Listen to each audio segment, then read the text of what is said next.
तान में इस्लाम आया सब जानते हैं, आना अलग चीज़ है, गालिब हो जाना अलग चीज़ है। अमेरिका में भी आया लेकिन अब तक गलबा नहीं, यूरोप में भी आया, स्पेन के सिवा गलबा नहीं, लेकिन हिंदुस्तान पर 700 साल मुसलमानों ने हुकूमत की। पता है किसका फैज़ करम था? ये अल्लाह वालों का फैज़ करम था, दुनिया वालों का नहीं।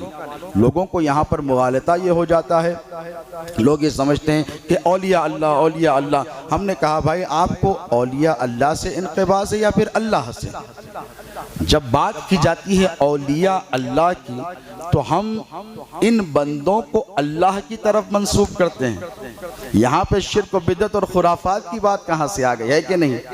किसी भी अल्लाह के वली से हमारी जो मोहब्बत और अक़ीदत है वो किस बुनियाद पर है? देखिए मेरे 29वीं पुश्त में हुज़ूर पीराने पीर सैयदना गौसुल आज़म दस्तगीर जद्दे आला होते हैं। मुझे अपने दादा से अगर मोहब्बत हो तो ज़ाहिरी सी बात है हर एक को अपने बाप दादा से मोहब्बत होती है कि नहीं? होनी भी चाहिए। लेकिन जो अहले सुन्नत हैं वो जनाब पीर सैयदना शेख अब्दुल कादिर जीलानी से इस कदर मोहब्बत करते हैं, उसकी बुनियाद क्या है? उसकी बुनियाद क्या है? ये बुनियाद तो नहीं कि आप उनकी महफिल और मजलिस में बैठे हैं, नहीं बैठे हैं, ज़माना पाया नहीं पाया, उनकी सोहबतें आपने देखी नहीं देखी, फिर भी आप इस कदर मोहब्बत क्यों करते हैं? हमने हाथ पकड़ कर पूछा तो कहने वाले ने कहा हज़रत वो अल्लाह के वली हैं इसलिए हम उनसे मोहब्बत करते हैं।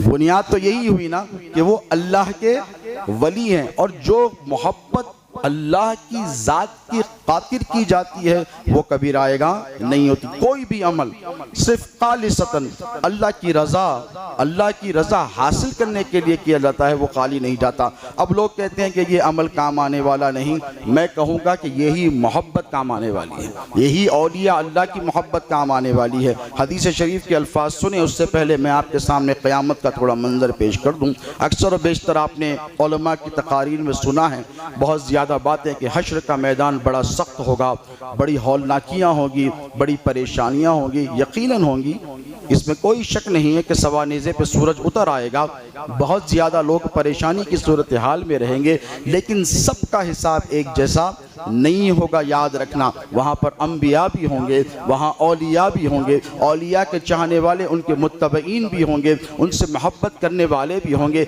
हश्र का मैदान बड़ा सख्त होगा। आप ज़रा सोचें, आपको कहा जाता है कि कोई किसी से मुलाकात नहीं करेगा, बाप बेटे को नहीं पहचानेगा, बेटा बाप को नहीं पहचानेगा, उस्ताद शागिर्द को नहीं पहचानेगा, पीर साहब मुरीद को नहीं पहचानेंगे, इमाम साहब मुसल्ली को नहीं पहचानेंगे, और क्या सूरत हाल रहेगी? नफ्सी नफ्सी नफ्सी, यही सूरत हाल रहेगी।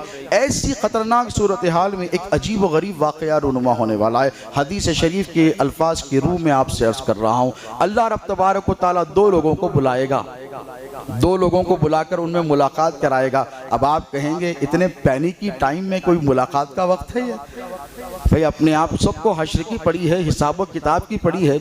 ऐसी सूरत हाल में हदीस शरीफ के अल्फाज सुनने आप पहले। हुजूर फरमाते हैं वलौ अन्ना अब्दैना अन तहब्बा फिल्लाहि अज़्ज़ व जल वाहिदु फिल मशरिक़ व आखिरु फिल मग़रिब लजमा अल्लाहु बैनहुमा यौमल क़यामा यक़ूल हाज़ल लज़ी कुन्त तुहिब्बु फ़ी औ कमा क़ाल सल्लल्लाहु अलैहि वसल्लम। ये हदीस पाक के अल्फाज हैं। अब क्या होगा पता है आपको? हश्र का मैदान होगा, बड़ी सख्तियाँ रहेंगी, बड़ी परेशानियाँ रहेंगी, नफसी नफसी का आलम रहेगा। ऐसी सूरत हाल में अल्लाह रब तबारक व तआला दो लोगों को बुलाएगा, एक मशरिक़ में रहता था, एक मगरिब में। हदीस के अल्फाज हैं, एक मशरिक़ में एक मगरिब में, और ये दोनों एक दूसरे को जानते भी नहीं थे, इनकी मुलाकात भी नहीं हुई थी। एक इस कोने में एक उस कोने में बुलाएगा और बुलाकर कहेगा आपस में मिल लो।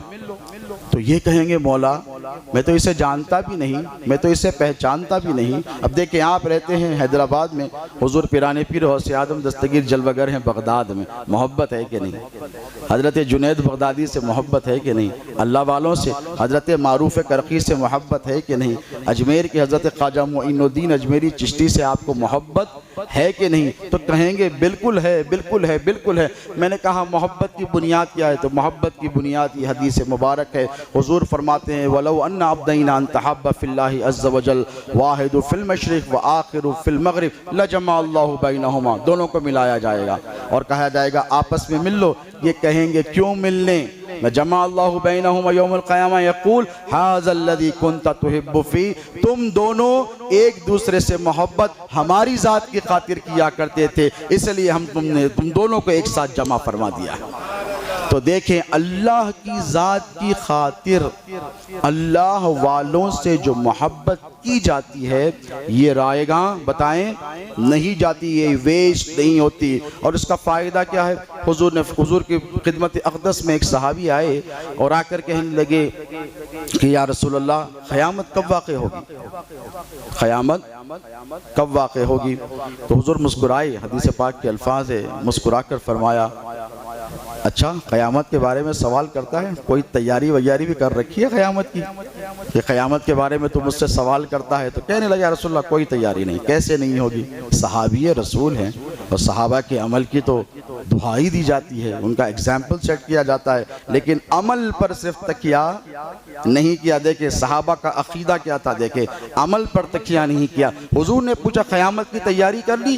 तो उनको कहना चाहिए था, अगर आज का 14वीं सदी का कोई होता तरबियत याफ्ता, तो कहता मैंने इतनी नमाजें पढ़ी हैं, इतने दौरे किए हैं, इतने प्रोग्राम किए हैं, इतनी बार हज को गया, इतनी ज़कात अदा की है, इतनी नमाजें पढ़ी हैं, एक लंबी चौड़ी फहरिस्त गिना देता। लेकिन सहाबी थे, अमल किसको बताते? जिनके सदक़े इस्लाम मिला उनको अमल बताते। कहने लगे या रसूलल्लाह कोई तैयारी नहीं क़यामत की, या रसूलल्लाह कोई तैयारी नहीं, सिवाय इसके कि मैं आपसे और आपके रब से मोहब्बत करता हूँ, सिवाय इसके कि मैं आपसे बेपनाह मोहब्बत करता हूँ। तो मेरे नबी ने ये नहीं फरमाया ये बात क्या कह रहा है, तुझे तो नमाज की दुहाई देनी चाहिए थी, रोज़े बताने चाहिए थे, हज बताने चाहिए थे, जिहाद का तज़किरा करना चाहिए था। हुजूर ने फरमाया तेरी नजात के लिए यही काफ़ी है कि तू मुझसे मोहब्बत करता है। कि ये जो मोहब्बत है हुजूर पाक अलैहिस्सलातु वस्सलाम की, ये मोहब्बत है जो औलिया अल्लाह की। दोस्तों याद रखें कि यही वो मोहब्बत है जो कल क़यामत में आपके काम आने वाली है।